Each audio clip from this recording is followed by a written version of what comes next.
एक तरफ देश में राम मंदिर का निर्माण हो रहा है तो दूसरी तरफ नीमच के पावन धरा पर रामकथा का भी आयोजन होने जा रहा है। स्वर्गीय रोशन देवी मदन लाल जी चोपड़ा एवं स्वर्गीय कंचन देवी प्रेमसुख जी गोयल की पुण्य स्मृति में नववर्ष 2023 में श्री राम कथा का आयोजन भव्य रूप से होने जा रहा है। 7 दिवसीय श्री राम कथा का वाचन परम पूज्य दीदी माँ साध्वी रितंबरा जी के मुखारविंद से मालवा मेवाड़ की संगम नगरी नीमच में आयोजित होगा। श्री राम कथा दिनांक 9 जनवरी से 15 जनवरी तक दशहरा मैदान नीमच पर दोपहर 2 बजे से 6 बजे तक आयोजित होगी। गोयल एवं चोपड़ा परिवार द्वारा आयोजित श्री राम कथा का यह आयोजन पूरे भारत में अनूठा होने जा रहा है। कार्यक्रम के संबंध में पूज्य दीदी माँ की प्रिय शिष्या सत्यप्रिया जी मंगलवार को नीमच पधारी और उन्होंने आयोजन के संबंध में वृहद स्तर पर आयोजित धार्मिक बैठक में शामिल हुई और दीदी माँ के पावन पुण्य प्रकल्पों के बारे में विस्तार से बताया। आपने बताया माँ भगवती सर्वमंगला मंदिर वात्सल्य ग्राम वृंदावन में प्रस्तावित है, जिसमें माँ भगवती का यह मंदिर शिल्प कला की दृष्टि से अद्भुत और विश्व स्तरीय शिल्प कला का बेजोड़ नमूना होगा। आपने बताया कि पूज्य दीदी माँ रितंबरा जी 2500 बच्चों का लालन पालन एक माँ यशोदा के रूप में कर रही है। बैठक में आपने सारगर्भित एवं धार्मिक प्रसंगों का बहुत ही सुंदर प्रस्तुतिकरण किया। स्थानीय CSV अग्रोहा भवन में आयोजित धार्मिक बैठक में संतोष चोपड़ा, अनिल गोयल, सुनील शर्मा, मनोहर लाल जी लोढ़ा, प्रहलाद राय जी गर्ग दिदौली, महेश जी सिंगल, वासुदेव जी गर्ग, राजेंद्र जी खंडेलवाल, नगर पालिका अध्यक्षा श्रीमती स्वाति चोपड़ा सहित कई गणमान्य नागरिक एवं पत्रकार शामिल हुए। चोपड़ा परिवार के संतोष जी चोपड़ा ने बताया कि दीदी माँ के मुखारविंद से श्री राम कथा का वाचन नीमच की पुण्य धरा पर होना हम सबके लिए गौरवमयी क्षण है। दीदी माँ का नीमच पदार्पण हमारे आप सबके लिए सौभाग्य की बात है। गोयल परिवार के अनिल गोयल ने बताया कि आयोजन को लेकर व्यापक तैयारियों का सिलसिला जारी है। आयोजन के लिए 14 समितियों का गठन किया गया है। उन्होंने बताया कि दिनांक 9 जनवरी को विशाल कलश यात्रा का आयोजन किया जाएगा। कलश यात्रा स्वर्णकार धर्मशाला से प्रारंभ होगी, जिसमें 700 महिलाएं कलश लेकर शामिल होंगी। कथा के आयोजक अग्रवाल ग्रुप नीमच, वात्सल्य सेवा समिति नीमच और व्यापारी संघ नीमच बने हैं। बैठक पश्चात श्री राम कथा आयोजन के आमंत्रण पत्र का सभी अतिथियों ने विमोचन किया। श्री राम कथा कार्यक्रम में बतौर अतिथि मध्य प्रदेश के मुख्यमंत्री शिवराज सिंह जी चौहान, केंद्रीय मंत्री नरेंद्र सिंह जी तोमर, भाजपा के राष्ट्रीय महासचिव कैलाश जी विजयवर्गीय, भाजपा प्रदेश अध्यक्ष विष्णु दत्त जी शर्मा, मध्य प्रदेश के गृह मंत्री नरोत्तम जी मिश्रा, नीमच की प्रभारी मंत्री सुश्री उषा जी ठाकुर, मध्य प्रदेश के वित्त मंत्री जगदीश जी देवड़ा, नगरीय प्रशासन मंत्री श्री भूपेंद्र सिंह जी, ऊर्जा मंत्री हरदीप सिंह जी डांग, उच्च शिक्षा मंत्री मोहन जी यादव, उद्योग मंत्री राज्यवर्धन सिंह जी दतीगांव, सहकारिता मंत्री राजस्थान सरकार उदयलाल जी आंजना, पूर्व मंत्री श्री श्री चंद कृपलानी, उज्जैन विधायक पारस जी जैन, पूर्व मंत्री उमाशंकर जी गुप्ता, चित्तौड़गढ़ सांसद श्री CP जोशी जी, पूर्व मंत्री नरेंद्र जी नाहटा, देवास महापौर श्रीमती गीता दुर्गेश जी अग्रवाल, रतलाम विधायक चैतन्य जी कश्यप, मंदसौर विधायक यशपाल सिंह जी, जावरा विधायक डॉक्टर राजेंद्र सिंह जी पांडेय सहित अनेक नेतागण शामिल होंगे।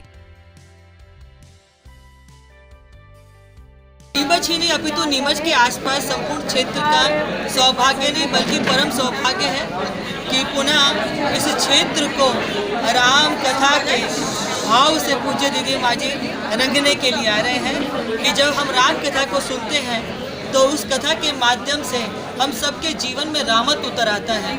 और पूज्य दीदी माँ जी की वाणी तो साक्षात सरस्वती की वाणी है।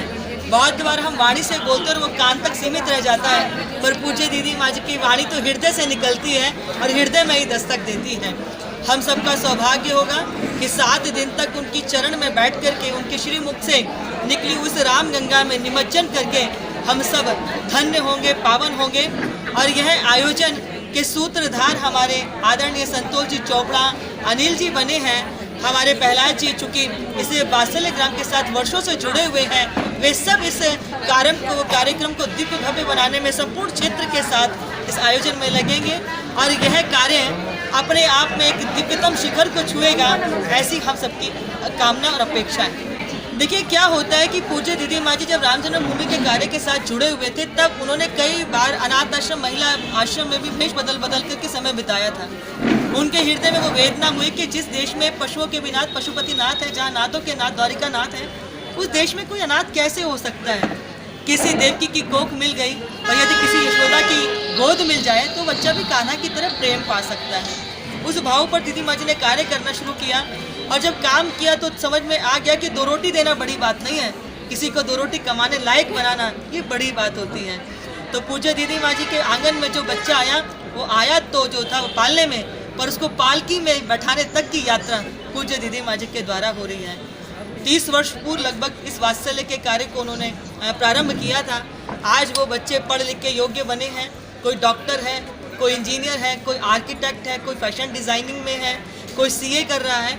ऐसे अनेक रूप में बच्चे अपनी योग्यता के अनुसार अपने कैरियर का चुनाव करके, पढ़ लिख करके, विवाह करके उनको अच्छे घरों में प्रतिष्ठित करने का कार्य पूज्य दीदी माँ जी के द्वारा हो रहा है। नीमच का परम सौभाग्य है। परम पूज्य साध्वी दीदी माँ ऋतुम्बरा जी की कथा 9 से 15 जनवरी को नीमच में होने जा रही है और उसकी तैयारियों को लेकर आज यह बैठक यहाँ पर हमारी परम आदरणीय साध्वी सत्यप्रिया दीदी जी के मार्गदर्शन में आज यह मीटिंग यहाँ पर CSU अपना भवन में आयोजित हुई है। यह जो कथा नीमच में होने जा रही है, उसके लिए सभी भक्तजन जो नीमच निवासी हैं, सभी क्षेत्रवासी हैं, अपने पूर्ण समर्पण के साथ इस कथा के कार्य में लग गए हैं। और जब यह कथा प्रारंभ होगी तो पूरे भारत में इस कथा का ऐतिहासिक रूप नीमच में देखने को मिलेगा।